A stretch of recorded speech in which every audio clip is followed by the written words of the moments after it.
T V کارواں میں طارق نسیم حاضر خدمت ہے، اسلام قبول فرمائیے گا ناظرین اور ریڈیو کارواں فلوریڈا کے سامعین کے لیے آج میں یہ اس خصوصی نشست میں یہ بات کرنا چاہتا ہوں کہ جو لوگ مغربی اور ترقی یافتہ ممالک میں نئے آتے ہیں وہ اپنے ساتھ کچھ خوف اور ایسا جیسے لا قانونیت سے ڈرے سہمے ہوتے ہیں، وہ ان کے ساتھ ایک سائے کی طرح پیچھا کر رہا ہوتا ہے۔ تو یہ اس بارے میں چند واقعات آپ کے ساتھ شیئر کرنا چاہوں گا کہ جو میرے ذاتی تجربات میں سے ہیں۔ جس وقت ہم لوگ نیاگرا سعودی عربیہ سے کینیڈا مائیگریٹ ہو کر آئے تو ہمارے جو ابتدائی رہائش کے لیے ہم نے شہر کو مناسب سمجھا وہ نیاگرا فالز اونٹیریو تھا۔ یہاں پر ایک عجیب اتفاق ہوا کہ جس وقت ہم نے یہاں پر آ کر گھر لیا اور اپنا بزنس سیٹ اپ کیا تو میری بیٹی اسکول سے آنے کے بعد وہ بزنس پر چلی آیا کرتی تھی، اور چھوٹی تھی، ابھی مڈل اسکول میں تھی۔ وہ بائک چلاتے ہوئے ایک روز میجر روڈ سے چلی آ رہی تھی کہ ایک ٹرن لیتی ہوئی گاڑی نے اس کو ٹکر مار دی۔ اس کی جان تو بچ گئی لیکن میری بیٹی کی سائیکل چکنا چور ہو گئی۔ یہاں ہٹ اینڈ رن جو ہے وہ بہت بڑا جرم سمجھا جاتا ہے۔ اگر آپ سے کار کا کوئی ایکسیڈنٹ ہو جائے تو آپ کو اس موقع پر یعنی جائے حادثہ پر موجود رہنا چاہیے، اور اگر آپ وہاں سے بھاگ گئے اور بعد میں رپورٹ ہوئی، پکڑے گئے، تو وہ آپ کے اوپر بہت بڑا جرم بن جاتا ہے۔ تو چنانچہ ہمیں تو معلوم نہیں تھا، لیکن جس خاتون کی ٹکر ہوئی اسی نے پولیس کو کال کر لیا۔ چند منٹوں میں یہاں 911 کو کال کریں تو پولیس آ دھمکتی ہے۔ پولیس آفیسر جو آئی تو اس نے میری بیٹی سے پوچھا کہ تمہارے پیرنٹس کا نام اور فون نمبر کیا ہے۔ اس نے بتایا تو پولیس آفیسر نے مجھے کال کیا، میں بھی وہاں پر پہنچ گیا۔ اب وہاں پر یہ بات ہو رہی تھی کہ ہم نے یہ دیکھا کہ وہ جس خاتون کی گاڑی سے ٹکر ہوئی وہ مڑتے ہوئے ریڈ لائٹ پر ٹرن کر رہی تھی، اور جبکہ میری بیٹی جو بائک پر جا رہی تھی وہ گرین سگنل کے اوپر سے جا رہی تھی۔ لیکن وہ پولیس آفیسر نے بڑے ناجائز طریقے سے، کیونکہ وہ بھی گوری تھی اور کار ڈرائیور بھی گوری تھی اور ہم کلرڈ تھے، براؤن پیپل تھے، اس نے بڑے شاطرانہ طریقے سے مجھے یہ کہا کہ تمہاری بیٹی نے ہیلمٹ نہیں پہنا ہوا تھا، اس وجہ سے میں اس کو ٹکٹ دے سکتی ہوں۔ میں نے اس کے ساتھ بحث کی، میں نے کہا کہ جو ریڈ لائٹ سے بھاگ رہی تھی تم اس کو بھی ٹکٹ دے دو، اس کو بھی بے شک ٹکٹ دے دو، ہم کورٹ میں جا کر فائٹ کر لیں گے۔ لیکن وہ بالکل نہیں مانی اور اس نے بیٹی کو تو ٹکٹ نہیں دی، لیکن اس نے اس ٹکر مارنے والی خاتون کی وکالت کرتے ہوئے مجھ سے کہا، اور اس کو بتا رہی تھی کہ او جب تم ٹرن کر رہی تھی تو سورج کی شعاعیں تمہاری آنکھوں میں پڑ رہی تھی، isn't that؟ وہ کہتی ہاں ہاں ہاں میری آنکھوں میں سورج کی روشنی پڑ رہی تھی، اس وجہ سے میں اس کو دیکھ نہیں سکی، اور یہ سوری کہ وہ ٹکر ہو گئی۔ اور وہ اس نے پولیس آفیسر نے اس کا نہ چالان کیا نہ ٹکٹ دی، اور اس کو چلتا کیا، اور ہمیں کہتی کہ سوری اب یہ آپ کا نقصان ہے، لیکن آئندہ سے اس کو وارننگ دے رہی تھی کہ احتیاط کرو، تم ہیلمٹ پہن کر بائک چلایا کرو ورنہ تمہاری جان کو خطرہ ہے۔ اور ہم بھی اپنا سا منہ لے کر رہ گئے، کیونکہ ابھی قانون اور یہاں اپنے حقوق سے واقفیت اتنی نہیں تھی، تو چنانچہ ہم نے سمجھا کہ چلو شاید ایسا ہی ہوتا ہے۔ اور لیکن اس کے بعد ایک بزنس ڈیل کے بارے میں ہمیں اپنے وکیل صاحب روب نکلسن، اس وقت یہاں کے بڑے مشہور لائر تھے، ان کے ساتھ بات ہوئی۔ انہوں نے کہا یہ تو آپ نے بہت غلط کیا، اس آفیسر کا تو بیج نمبر لے کر آپ کو اس کی کمپلینٹ کرنی چاہیے تھی۔ میں نے کہا اچھا نہیں، مجھے ہمیں معلوم نہیں تھا کہ اس کی بھی کمپلینٹ ہو سکتی ہے۔ انہوں نے کہا کہ اب تو کافی دیر ہو گئی، وہ چند مہینے گزر گئے، ورنہ اسی وقت اس کی کمپلینٹ ہو جاتی تو اسے بہت بڑی پرابلم کا سامنا کرنا پڑتا۔ آپ نے اس گاڑی کی پلیٹ نمبر نوٹ کرنی تھی اور اس پولیس آفیسر کا بیج نمبر لینا تھا، اور اس کے بعد آپ اپنے لائر سے بات کرتے تو اس کی دوسرے دن کمپلینٹ ہو جاتی اور یہ کونسل میں جاتا یہ معاملہ۔ اس سے ہم نے یہ سمجھا کہ یہ جان لیا کہ یہ آپ کے حقوق ہیں، چاہے آپ ریفیوجی ہیں یا ابھی پی آر یعنی پرماننٹ ریزیڈنٹ ہیں یا آپ سٹیزن ہیں، آپ کے حقوق ہیں، آپ پولیس کے خلاف بھی جا سکتے ہیں، ان کی کمپلینٹ کر سکتے ہیں۔ اس کے بعد ایک واقعہ اور میں آپ کو یہ بتانا چاہتا ہوں کہ میرا جو چھوٹا بیٹا تھا وہ ابھی ہائی اسکول میں جب تھا تو اس کے ساتھ یہ ہوا کہ اسکول میں جیسے کہ پاکستان میں ہوتا ہے کہ یہاں پر بھی اس وقت بھنگ جو ہے وہ غیر قانونی تھی، تو بہت سے لڑکے جو ہیں وہ ان کے اعلی کار بنے ہوئے تھے منشیات فروشوں کے، اور جو کہ وہ ان کے ڈیلر کہلاتے تھے، وہ اسکول میں آ کر تو یہ میریوانا بچوں کو فروخت کرتے تھے۔ تو میرے بیٹے نے ایک دوسرے لڑکے سے کہا کہ فلاں لڑکا جو ہے یہ اسکول میں منشیات بیچ رہا ہے اور اس طرح سے ہے۔ وہ جس لڑکے کے بارے میں بات ہو رہی تھی اس نے آ کر میرے بیٹے کو پکڑ لیا اور اس کو اس بری طرح سے پیٹا کہ وہ لہو لہان ہو گیا، اس کی سفید شرٹ جو تھی وہ خون سے تربتر ہو گئی۔ ابھی اسی اثناء میں وہیں سے اسکول سے ہی ایک اور دوسرے بچے نے، جس کے پاس میرا فون نمبر تھا، مجھے کال کر کے بتایا کہ آپ کے بچے کو، آپ کے بیٹے کو کسی نے اس بری طرح سے پیٹا ہے کہ اس کے ناک سے خون بہہ رہا تھا اور وہ اس کی بہت بری حالت تھی۔ میں فوری طور پر وہاں سے اسکول کے پرنسپل آفس میں پہنچا، اور وہ پرنسپل کی جو سیکرٹری آفس میں تھی اس نے مجھے دیکھا تو وہ لوگ بوکھلا گئے کہ مجھے کیسے پتہ چل گیا۔ میں نے اس سے کہا کہ میں فوری طور پر پرنسپل سے ملنا چاہتا ہوں۔ اس نے کہا کیا ہوا ہے؟ میں نے کہا پرنسپل سے ملنا چاہتا ہوں۔ اور میں نے دیکھا کہ پرنسپل اپنے کمرے میں بیٹھی ہوئی تھی، میں فوراً واک کرتا ہوا اس کے کمرے میں گیا۔ میں نے کہا میرے بیٹے کو بلاؤ۔ وہ کہتی وہ ٹھیک ہے، وہ بوکھلا گئی کہ اچانک یہ کیا ہوا ہے۔ میں نے کہا آپ میرے بیٹے کو بلائیے، میں اس کو دیکھنا چاہتا ہوں کیونکہ مجھے پتہ چلا ہے کہ اسے بری طرح سے زخمی کیا گیا ہے۔ اس نے میرے بیٹے کو کال کیا اور کہتی ہے کہ وہ کہہ رہا تھا میں ٹھیک ہوں۔ میں نے کہا یہ ٹھیک ہے؟ اس کی تو لگتا ہے کہ ناک کی ہڈی فریکچر ہو گئی ہے، اور آپ نے ایمبولینس کال کی؟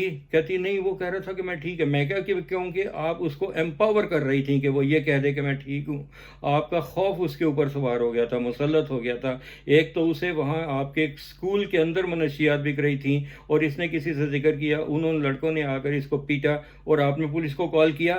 کہتی نہیں، وہ ایک پولیس آفیسر آن ڈیوٹی ہوتا ہے اور اس کی بیوی جو ہے وہ شی از ایکسپیکٹنگ ناؤ ڈیز، تو وہ چھٹی پر ہے۔ تو میں نے کہا باقی وہ چھٹی پر ہے تو باقی پولیس جو ہے وہ یہاں شہر سے غائب تو نہیں ہو گئی؟ آپ کو 911 کال کر کے پولیس کو کال کرنا چاہیے تھا، یہ تو پولیس کیس ہے سیدھا سیدھا۔ کہتی میں نے اس کو پوچھا تھا آپ کے بیٹے کو، لیکن یہ کہہ رہا تھا کہ میں ٹھیک ہوں۔ میں نے کہا اچھا، آئی ول سی یو لیٹر۔ اور میں نے اپنے بیٹے کو لیا، اس کو لے کر ہم لوگ ہسپتال گئے، اور وہاں جا کر اس کا ایکس ریز کروایا، ایکس ریز کی رپورٹ کی، جنہوں نے بتایا کہ اس کو اس طرح سے انہیں مارا گیا ہے کہ اس کے ناک کی جو فرنٹ ہڈی ہے وہ اس میں فریکچر آ گیا ہے۔ ہم نے ہاسپٹل کی رپورٹ لی اور ہم لوگ پولیس اسٹیشن گئے۔ پولیس اسٹیشن جا کر ہم نے رپورٹ لکھوانے کی کوشش کی، تو وہاں جو موجود عملے کی وہ بھی گوری تھی سیکرٹری، اس نے کہا کہ اچھا آپ لوگ انتظار کریں، ہماری پولیس آج کافی مصروف ہے، ایک کوئی سارجنٹ آئے گا تو وہ آپ سے بات کرے گا۔ ہم تقریباً 7 بجے سے بیٹھے ہوئے وہاں 11 بج گئے، کوئی پولیس آفیسر نہیں آیا۔ اس کے بعد ایک آیا، وہ اسکن ہیڈ قسم کا، وہ شکل سے ہی لگ رہا تھا کہ یہ بھی ریسسٹ ہے۔ اس نے کہا کہ دیکھیں اسکول میں بچوں کی لڑائی ہو جاتی ہے، اب آپ جانے دیں۔ میں نے کہا کہ وائی یو آر ایڈوائزنگ اس کہ ہم جانے دیں؟ ہم رپورٹ کروانے آئے ہیں، تم ہماری رپورٹ لکھو۔ کہنے لگا نہیں، میں اس بچے سے بات کرنا چاہتا ہوں، وہ بچے اس طرح سے کر لیتے ہیں، جھگڑ پڑتے ہیں، پھر وہ بعد میں دوست بن جاتے ہیں۔ میں نے کہا you are not going to tell me کہ ہم نے کیا کرنا ہے اور کیا نہیں کرنا، آپ اس کی رپورٹ لکھیں۔ کہنے لگا اچھا ٹھیک ہے، آپ اپنا ایڈریس وغیرہ دے دیں، میں آ کر تو اس کی رپورٹ لکھ لوں گا۔ اس نے اگلے دن آنا تھا، وہ آیا ہی نہیں۔ اس کے بعد میں نے پھر وہاں پر فون کیا، اس کے نمبر پہ کال کیا، اس نے میری کال کا جواب نہیں دیا۔ میں نے کہا کہ اب معاملہ ہاتھ سے جو ہے وہ جا چکا ہے۔ ہم نے یہ کیا کہ اس وقت ہمارے ایم پی پی یعنی جو ممبر صوبائی پارلیمنٹ کے رکن جو تھے، جس کو آپ پاکستان میں ایم پی اے کہتے ہیں، وہ ہمارے کینیڈا میں ایم پی پی ہوتا ہے، اس وقت وہ کم کریٹر تھے۔ ہم نے ان کے آفس میں جا کر بات کی تو وہ تو ایسے بھونچکر رہ گیا، کہنے لگا کہ یہ پرنسپل نے یہ کیا کہ اس نے نہ ایمبولینس کال کی، نہ پولیس بلائی، یہ تو سیدھا سیدھا پولیس کیس تھا۔ میں نے کہا یہ دیکھ لیں، یہ ریسزم ہو رہا ہے۔ اور اس نے کہا کہ اچھا ٹھیک ہے، اس نے سارا کچھ لکھ لیا۔ اس نے کہا کہ میں جا کر پرنسپل سے بات کروں گا، لیکن میں اپنی ذاتی حیثیت میں جاؤں گا، کیونکہ جب میں اسکول میں تھا تو میرے ساتھ بھی یہی ہوتا تھا کہ مجھے چینا مینا اس طرح سے کہہ کر لڑکے، وہ غالباً کورین یا چائنیز کمیونٹی سے تعلق رکھتے تھے، تو اس نے کہا کہ مجھے بھی بہت تنگ کیا گیا تھا اور میں اس بھی بات کا نشانہ بن چکا ہوں۔ اچھا، انہوں نے تو اپنے طور پر انہوں نے پرنسپل کے آفس میں جا کر بات کی، انہوں نے کہا کہ یہ اس قسم کا ریسزم یہاں پر الاؤڈ نہیں ہے، آپ نے جو کیا ہے وہ غلط کیا ہے۔ آپ یہ ڈسٹ کو جو ہے وہ رگ کے نیچے بروم کے ساتھ اٹھا کر اپنی گرد جو ہے اسے چھپانے کی کوشش کر رہی تھی۔ میں کیتھلین ون اس وقت منسٹر آف ایجوکیشن تھی، انہوں نے کہا کہ میں ڈائریکٹ اس کے ساتھ بات کروں گا اور آپ کے خلاف ایکشن لیا جائے گا۔ اسی اثنا میں ہم نے جو اسکول بورڈ کے جو ٹرسٹیز ہوتے ہیں جو ان معاملات کو دیکھے ہیں، وہ 2 ٹرسٹیز جو تھے ان کو کال کیا، انہوں نے بھی آ کر ہماری بات کو سننا مناسب نہیں سمجھا۔ انہوں نے کہا کہ نہیں ہمارے پاس ٹائم نہیں ہے، ایک نے کہا کہ یہ تو ہمارا دائرہ اختیار میں ہی نہیں ہے۔ ہم نے کہا کہ اچھا ٹھیک ہے، اب ہم آپ کا بندوبست کرتے ہیں۔ ہم نے جو راب نکلسن، جو میں نے آپ کو بتایا تھا کہ پہلے ہمارے لائر تھے، وہ اس وقت لا منسٹر بن چکے تھے وفاقی حکومت میں، ہم نے ان کے آفس میں بھی جا کے بات کی۔ انہوں نے کہا کہ اگر تو کیم کریٹر دیکھ رہے ہیں تو آپ ان کے ساتھ رابطہ رکھیں، اور میں بھی جو ہے وہ اس بارے میں جو ہے وہ معلومات کرتا ہوں، اور آپ فکر نہیں کریں، میں آپ کے ساتھ ہوں۔ ہم نے کیا کیا کہ یہاں سے مقامی جو ہماری مسلم کمیونٹی تھی، ہندو کمیونٹی، سکھ کمیونٹی، ان سب کو ساتھ لیا، اور گوئل صاحب ہندو کمیونٹی کے تھے، وہ بڑے متحرک اور وہ بھی پالیٹکس میں قدم رکھ رہے تھے اس وقت۔ ہم لوگ اکٹھے ہو کر ایک وفد بنا کر، تو ٹیڈ سالسی اس وقت نیاگرا فالس کے میئر ہوا کرتے تھے، ہم نے ان کے ساتھ جا کر ملاقات کی، اور ہم نے ان کو بتایا کہ یہ سارا واقعہ ہوا ہے، نہ پولیس نے ہماری رپورٹ تک نہیں لکھی، پرنسپل نے پولیس کو کال نہیں کیا، پولیس نے ایمبولنس کو کال نہیں کیا، اور یہ رپورٹ ہے بچے کو اس بری طرح سے پیٹا گیا کہ اس کی ناک فریکچر ہو گئی۔ تو اب اگر آپ اس بارے میں، کیونکہ یہاں پر یہ ہے کہ پولیس کے اوپر جو ہے وہ میئر انچارج ہوتا ہے، ان کا باس سٹی کا میئر ہوتا ہے، تو جو سٹی کی پولیس ہے وہ میئر کے اختیارات کے تحت ہوتی ہے۔ اس نے کہا کہ یہ ایسے ہوا، اتنا کچھ ہوا۔ ہم نے کہا کہ دیکھیں میئر صاحب، بات یہ ہے کہ اب اگر یہاں ہماری داد رسی نہیں ہوئی تو ہم مین اسٹریم میڈیا میں جا رہے ہیں، ہم تمام ٹی وی اسٹیشنز کے ساتھ رابطہ کریں گے، ہم تمام میجر نیوز پیپرز کے ساتھ بات کریں گے، اور ان کو یہ سارا واقعہ رپورٹ کریں گے کہ یہاں کس طرح سے نیاگرا فالز میں ریسزم ہو رہا ہے۔ انہوں نے کہا ہولڈ ان، میں ابھی اس بارے میں بات کرتا ہوں۔ انہوں نے اس وقت کی پولیس چیف ایک خاتون ہوا کرتی تھی، ان کو فون کر کے کہا کہ ایک بہت ضروری یہاں پر میٹنگ ہو رہی ہے، ابھی آپ اب بھی رائٹ اوے۔ اس نے کہا کہ میں شام میں آ جاؤں گی، دوپہر میں آ جاؤں گی۔ نہیں نہیں نہیں نہیں نہیں، آپ ابھی آئیں میرے آفس میں۔ وہ جو پولیس چیف تھیں وہ اس وقت آئیں، اور ہم تقریباً 10 لوگ تھے جو مختلف کمیونٹیز کے ساتھ ہمارا تعلق تھا۔ جب وہ آئیں تو میئر صاحب نے ہماری جانب سے وہ سارا واقعہ ان کو سنایا۔ انہوں نے کہا کہ دیکھیں یہ اس طرح سے یہ اسکول میں یہ واقعہ ہوا، وہاں منشیات بک رہی تھیں، ان کے بچے نے یہ اس بارے میں جب آواز اٹھائی تو اس کی وہ جو ان کے ڈیلر ہوتے ہیں منشیات فروشوں کے، انہوں نے اس کی پٹائی کی، اس کو فریکچر کر دیا۔ پرنسپل نے بھی جو ہے سویپ کر دیا معاملے کو کہ رفع دفع ہو جائے، اس نے اس کو چھپانے کی کوشش کی۔ تو یہ واقعہ جو ہے یہ ہمارے لیے بڑا چیلنجنگ بن گیا ہے، اور یہ لوگ آپ کے پولیس اسٹیشن گئے، وہ وہاں سے اس نمبر کا جو سارجنٹ تھا انہوں نے اس کا نمبر بھی دیا، یہ اس کا بیج نمبر ہے۔ اس نے کہا کہ میں گھر آ کے رپورٹ لکھوں گا، اور 3 دن ہو گئے ہیں اس نے ان کے گھر میں آ کر نہ رپورٹ لکھی ہے، نہ ان کو فون کیا، نہ ان کی کالز ریٹرن کی ہیں۔ اس نے کہا کہ میں ابھی اس کا ایکشن لیتی ہوں، اور آپ فکر نہیں کریں۔ ہم نے اسے بھی کہہ دیا، ہم نے کہا کہ اگر اس کا 1 دن کے اندر اندر ایکشن نہیں ہوا تو ہم مین اسٹریم میڈیا میں جا رہے ہیں، اور ہم ساری سٹوری وہاں جا کر بریک کریں گے۔ اس نے کہا نہیں نہیں، ابھی وہ ظاہر ہے کہ وہ بھی وہ کھلا گئی کہ یہ تو بہت بڑا مسئلہ بن جائے گا۔ مین اسٹریم میڈیا کا مطلب ہے کہ تمام بڑے بڑے ٹی وی چینلز آ کر تو وہ اس بارے میں مداخلت کرتے۔ بہرحال وہ اگلے دن یہ ہوا کہ وہ 2 پولیس آفیسرز جو ہیں وہ ہمارے گھر آ گئے، اور انہوں نے آ کر کہا کہ جی اچھا آپ بتائیں کہ آپ کیا چاہتے ہیں۔ ہم نے کہا کہ وہ اس لڑکے کے خلاف رپورٹ لکھیں اور اسے اریسٹ کریں۔ اس نے کہا کہ دیکھیں وہ اگر آپ سمجھوتا، ہم نے کہا سمجھوتا کس بات کا، آپ کیوں ہمیں سجیسٹ کر رہے ہیں کہ ہم سمجھوتا کر لیں؟ وہ کہتے ہیں اسکول میں بچوں کی، میں نے کہا کہ آپ پھر وہی ہمیں سجیسٹ کر رہے ہیں کہ اسکول میں بچے لڑ پڑتے ہیں، یہاں لڑائی نہیں ہوئی، یہاں اسالٹ ہوا ہے۔ اور وہ لڑکا جو مارشل آرٹسٹ ہے، وہ اگر وہ اسالٹ کرتا ہے کسی کے اوپر تو وہ اسالٹ ایسے ہی کنسیڈر کیا جاتا ہے کہ جیسے ویپنز کے ساتھ اسالٹ کیا، اور مجھے یہ بھی معلوم ہے کہ اس کی سزا جو کتنی ہوتی ہے۔ آپ جائیں اور اس کو جا کر اریسٹ کریں، اور اس کے بعد پھر آپ ہمارے ساتھ آ کر بات کریں کہ کیا۔ انہوں نے کہا کہ you want to press charges, اس کو چارج کروانا ہے۔ ہم نے کہا بالکل ہم نے چارج کروانا ہے۔ وہ گئے اس لڑکے کا گھر انہوں نے معلوم کیا، اس کو جا کر اریسٹ کر لیا۔ اس کے بعد انہوں نے جا کر پرنسپل سے بھی بات کی، انہوں نے کہا کہ یہ آپ کے خلاف بھی کارروائی ہو سکتی ہے کہ آپ نے یہ کیوں، جب آپ کو رپورٹ ہو گئی تھی کہ یہ اس طرح سے ہوا آپ کے اسکول میں ہوا تو آپ نے پولیس کو انفارم کیوں نہیں کیا۔ اچھا، یہ واقعہ جو ہے یہ ایک مثال ہے کہ جب آپ کو اپنے حقوق کا علم ہو تو آپ کس طرح سے ری ایکٹ کرتے ہیں، اپنے اوپر ہونے والے کسی بھی زیادتی یا ظلم کا آپ کس طرح آواز آپ کو اٹھانی چاہیے۔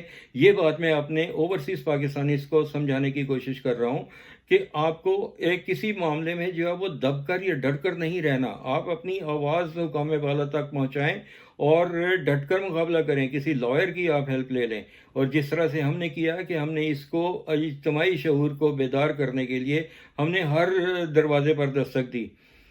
اب آپ یہ دیکھیں کہ اس کے بعد کیا ہوا کہ وہ جو لڑکے کے پیرنٹس تھے انہوں نے پولیس سے کہا کہ ان سے کہیں کہ اس کو معافی دے دیں اور یہ آئندہ سے ایسے نہیں کرے گا۔ ہم نے کہا معافی کس چیز کی؟ اس کو چارج کریں اور اس کو جیل میں بند کریں۔ وہ انہوں نے اٹھایا اور اس کو پولیس کی حوالات میں لے گئے، اور اس کے بعد انہوں نے کہا کہ اب اس کا معاملہ جو ہے وہ کورٹ میں جائے گا، وہاں سے جا کر اس کی ضمانت ہوگی۔ انہوں نے کہا، مجھے وہ آفیسر کہنے لگا ضمانت تو ہو ہی جائے گی، لیکن یہ ہے کہ وہ بچے کے والدین یہ کہہ رہے ہیں کہ دیکھیں ایک دفعہ وہ چارج ہو گیا اور اس کو سزا مل گئی تو اس کی ساری زندگی کے لیے اس کے نام کے اوپر ایک کرمینل چارج کا دھبا لگ جائے گا۔ تو ہم نے کہا کہ پھر ہم کیا کر سکتے ہیں؟ آپ اپنے بچے کو آپ نے اتنی چھوٹ دی ہوئی تھی، وہ اسکول میں منشیات بھی بیچ رہا تھا اور لڑکوں کے ساتھ اس طرح سے ہاتھا پائی بھی کر رہا تھا، اور یہ جو بچے کی ناک ٹوٹی، انہوں نے کہا کہ ہم ہرجانہ دینے کے لیے تیار ہیں۔ ہم نے کہا ہمیں کچھ ہرجانہ نہیں چاہیے۔ انہوں نے کہا کہ اچھا وہ اپولوجائز کر رہا ہے، پولیس کے ذریعے سے انہوں نے ہمارے ساتھ یہ بات کی، اور آخری تجویز ان کی یہ تھی کہ یہ اسکول سے ہم اس کو اٹھا لیں گے اور اس کو انٹیریو سے بھی اٹھا کر اس کے گرینڈ پیرنٹس کے پاس دوسرے صوبے البرٹا میں بھجوا دیں گے، پھر آپ اس کے اگینسٹ جو ہے وہ چارجز واپس لے لیں گے۔ ہم نے آپس میں مشورہ کیا کہ واقعی ٹھیک ہے، اگر وہ ابھی اتنا ٹین ایجر ہی ہے اور اس کے خلاف اتنے بڑے بڑے چارجز لگ گئے اسالٹ کے اور یہ جیل چلا گیا 1-2 سال کے لیے، تو واقعی یہ پھر بہت برا ہوگا۔ میرا خیال یہ ہے کہ اس کے ساتھیوں نے اور اس لڑکے نے یہ ایک لیسن اچھی طرح سے سیکھ لیا کہ آپ نے کسی کو دوسرے کلر کا دیکھ کر اس کے اوپر اسالٹ نہیں کرنا۔ اور اس کے بعد ہم پرنسپل کے پاس بھی گئے۔ میں نے اسے کہا کہ آپ نے پولیس کو اس لیے کال نہیں کی کہ یہ لڑکا براؤن تھا اور مارنے والا وائٹ تھا، اگر میرا بیٹا کسی وائٹ کو مارتا تو آپ نے 4 پولیس کروزرز کو کال کر لینا تھا، اسی وقت میرے بیٹے کو اریسٹ کروا دینا تھا۔ وہ کہتے ہیں ہاں ایسی بات نہیں ہے۔ میں نے کہا ایسی ہی بات ہے، آپ نے ریسزم دکھایا ہے، اور یہ جو ہے نا، یہ ہم اگر مین سٹریم میڈیا میں لے جاتے تو آپ کی جاب بھی جاتی۔ اور ہم کم کریٹر سے بات بھی ہم نے کی تھی، انہوں نے کہا کہ ہاں وہ آئے تھے MPP صاحب اور انہوں نے کہا تھا کہ آئندہ سے ایسے نہیں ہونا چاہیے، تو آئی ایم سوری۔ یہ سوری کے ساتھ، اور اس کے بعد یہ ہم نے اس کو مانیٹر کیا کہ وہ بچہ واقعی اسکول سے ایکسپیل کر دیا گیا اور اس کے پیرنٹس نے اس کو البرٹا بھجوا دیا۔ تو that was the end of the story. So پاکستانیوں، جیسے عمران خان صاحب کہتے ہیں، گھبرانا نہیں ہے۔ اگر آپ کے ساتھ کوئی زیادتی ہوتی ہے تو اس کے خلاف ڈٹ کر کھڑے ہو جائیں، آواز اٹھائیں اور اپنے ساتھ اپنی دوسری کمیونٹی کے لوگوں کو ملائیں اور آواز کے ساتھ آواز ملا کر آگے بڑھیں اور کسی زیادتی کے خلاف مقابلہ کریں، اور اس کو جس نے بھی زیادتی کی ہے اس کو اس کے گھر تک پہنچائیں، اس کو سزا دلوائیں۔ یہی میرا پیغام تھا اوورسیز پاکستانیوں کے لیے، اور آج تک کے لیے اتنا ہی۔ ٹی وی کارواں میں طارق نسیم کو اجازت دیجیے۔ ہمارا آپ کا اللہ حافظ۔ پاکستان زندہ باد۔